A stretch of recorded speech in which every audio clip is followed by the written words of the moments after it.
Hi, and welcome to another edition of the Sustainable Scoop. There are a lot of things to be concerned about between the economy, climate change, and social justice. We need thought leaders to help us work through these problems. But here in Virginia, there is an entire coalition called the Green New Deal that is working to bring these issues to the forefront. And their leaders are here with me today, Karen Camplin and John Sokolow. Welcome.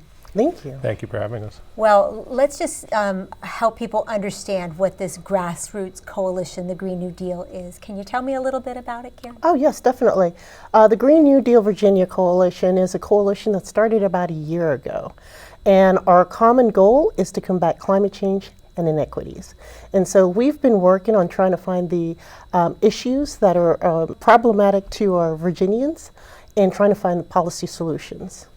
And Virginia's a unique state, right? We have mountains, we have the ocean, we have big businesses, agriculture. There are lots of opportunities if handled correctly. And John, you know this because you've worked in labor for many years. That's absolutely right. I spent 35 years as a practicing attorney in the labor movement, 20 of those years with the mine workers dealing with health and pension issues.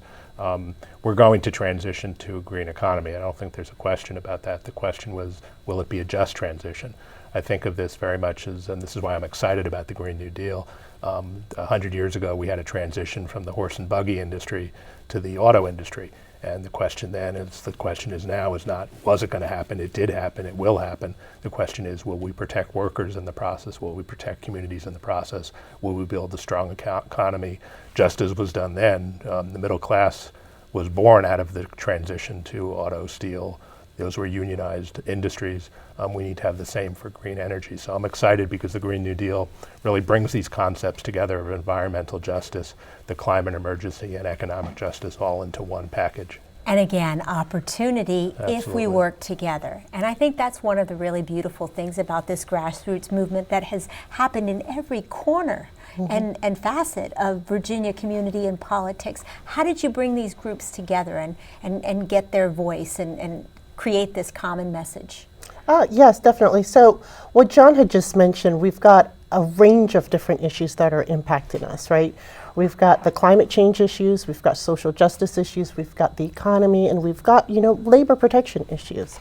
And so the common goal of the Green New Deal is to identify and bring everybody to the table regardless of where their background is. And the purpose of that is to break the silo, right? So we don't have environmentalists trying to solve environmental issues on their own. We don't have labor trying to solve labor issues on their own. We're all working together. So if you think of a three-circle Venn diagram, we've got the environment, we've got the economy, which includes labor, and we have social justice. And we put those circles together, that center shaded piece, that is the Green New Deal Virginia, what everything intersects, because that's the only way we can have a just transition to clean energy. And really, in the center of that is policy. And that's where you've really got to mobilize people to understand the policy that will support that kind of change.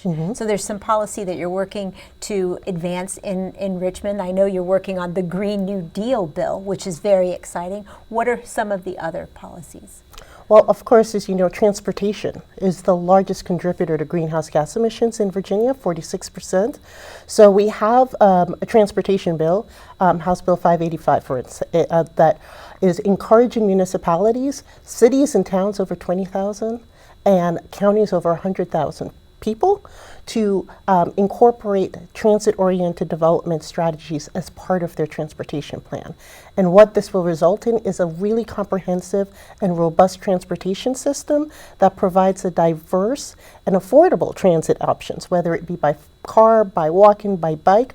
We need to make sure that everybody has an opportunity to get from point A to point B efficiently and safely. And affordably. And affordably. Affordably, right? Absolutely.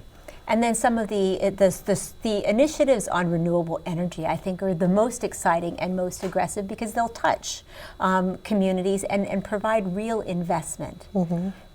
Absolutely. I mean, the Green New Deal Act, which is House Bill 77 in the Virginia General Assembly, calls for 100% clean energy by 2036.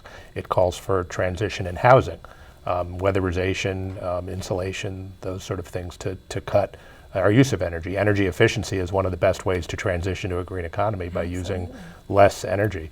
All of these things are essential. Karen mentioned transportation, but we need to do it in a way that's just, that protects communities.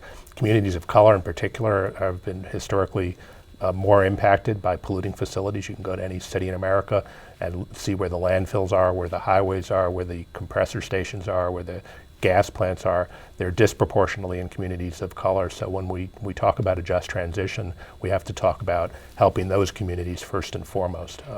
And what's really wonderful is it's a bipartisan group. It's labor, it's business, it's citizen groups. And really, there's a lot of young people getting involved. So what do you want to say to the young people about the Green New Deal and the opportunities it presents to them? I would love to say thank you for what you've been doing. They're a very vocal group, and we could not be where we are without the young voices. But also, as John mentioned, House Bill 77, that's our flagship bill for the Green New Deal Coalition. And not only does it talk about renewables, but it also asks for a climate action plan by 2022, which is a coordinated statewide effort in combating climate issues, climate change issues, as well as environmental justice protections. So we're going to wrap up now, but I know that you've got a strong mailing list. You've got messages going out to people, so you're not bombarding them, but at the same time, you're giving them the information they need. So how do they get in touch with you?